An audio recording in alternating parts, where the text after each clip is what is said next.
નમસ્કાર ખેડૂત મિત્રો, હું પ્રશાંત ગોસ્વામી નિધિ સીડ પરિવાર વતી આપ સૌ ખેડૂત મિત્રોનું હાર્દિક સ્વાગત કરું છું. આજે આપણે એક પ્રગતિશીલ ખેડૂતની ત્યાં આવ્યા છીએ, જેને આપણે આ વર્ષે નિધિ પ્રોમ્પ્ટ ગોલ્ડ જે નવી વેરાયટી છે જેનો ડેમો આપેલો હતો. હવે એ વેરાયટી એને કેવી લાગી અને સાથે આપણા ગુજરાત એગ્રો બગસરાના ડિસ્ટ્રીબ્યુટર છે રમેશભાઈ, તો એ વેરાયટી એને કેવી લાગી જે દર વર્ષે આપણી નિધિની બધી વેરાયટી વેચે છે અને આ વેરાયટીનું પરફોર્મન્સ કેવું છે અને ખેડૂતને વેરાયટી કેવી લાગી એનું આપણે ટૂંકમાં પરિચય ખેડૂત પાસેથી લેશું. તમારો ટૂંકમાં પરિચય આપજો.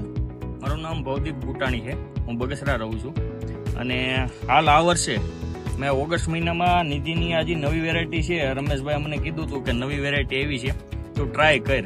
એટલે આ સેમ્પલ આવ્યું હતું અને મને કે ટ્રાય કર, એટલે મેં મગફળીના પાળે પાળે આ વાવેતર કરેલું છે પ્રોમ્પ્ટ ગોલ્ડનું નિધિનું. અને એ બાજુમાં બીજી પણ વાવેલી છે, પણ એની કરતા ને આમાં બહુ જાજો ફરક છે. આ વહેલી પાકતી જાત છે, હજી આ 5 મહિના થયા હતા પાકવા માંડી છે.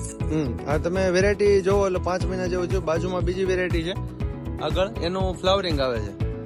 હવે તમે જોઈ શકો છો વેરાયટી આખા ફિલ્ડ પર ઊભી છે અને સારું ફ્લાવરિંગ દેખાય. તમને વીઘે ઉત્પાદન કેવું દેખાય છે આમાં? મારે જો આ પાળે પાળે વાવી છે એટલા માટે મને એવું લાગે છે કે આ 20 થી 22 મણ જેવું વગે થઈ જાય આ વર્ષે.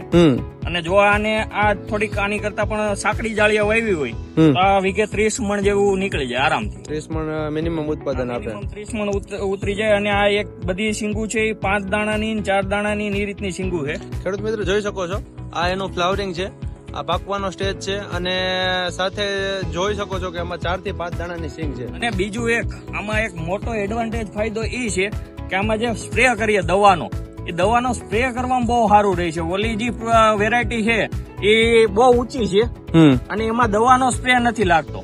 હાઈટ ટૂંકમાં વધી ગયેલી છે, બહુ વધી ગઈ છે અને ઘૂસવાઈ ગઈ છે એક જાતનું. એમ કરો તો ફ્લાવરિંગ આની કરતા ઓછું છે, પણ એની હાઈટ બહુ છે એના કારણે એમાં દવા નથી લાગતી એવી બધી. આમાં દવા સારી રીતે લાગે. દવા છે ને તમે બધી મારો ને એટલે દવા તમારે 100% કામ કરે એમ કહું તો. ખેડૂત મિત્ર ખુશ છે અને કહે છે કે ઉત્પાદન સારું દેખાય છે અને પોતે પાળે પાળે વાવેલી છે. એક સરખું જે વાવેતર કરે તો ઉત્પાદન 30 મણ 35 મણ જેવું અંદાજે દેખાય અને અત્યારે એને 20-22 મણ જેવું ઉત્પાદન દેખાય છે. બીજા ખેડૂત મિત્ર શું સલાહ આપશો કે આ નિધિની વેરાયટી કેવી આવે? હા, નિધિની આ વેરાયટી જે છે એ બહુ સારી વેરાયટી છે અને ગયા વર્ષે પણ મારે 40 વીઘામાં આ વાવેતર કરવાનો વિચાર છે.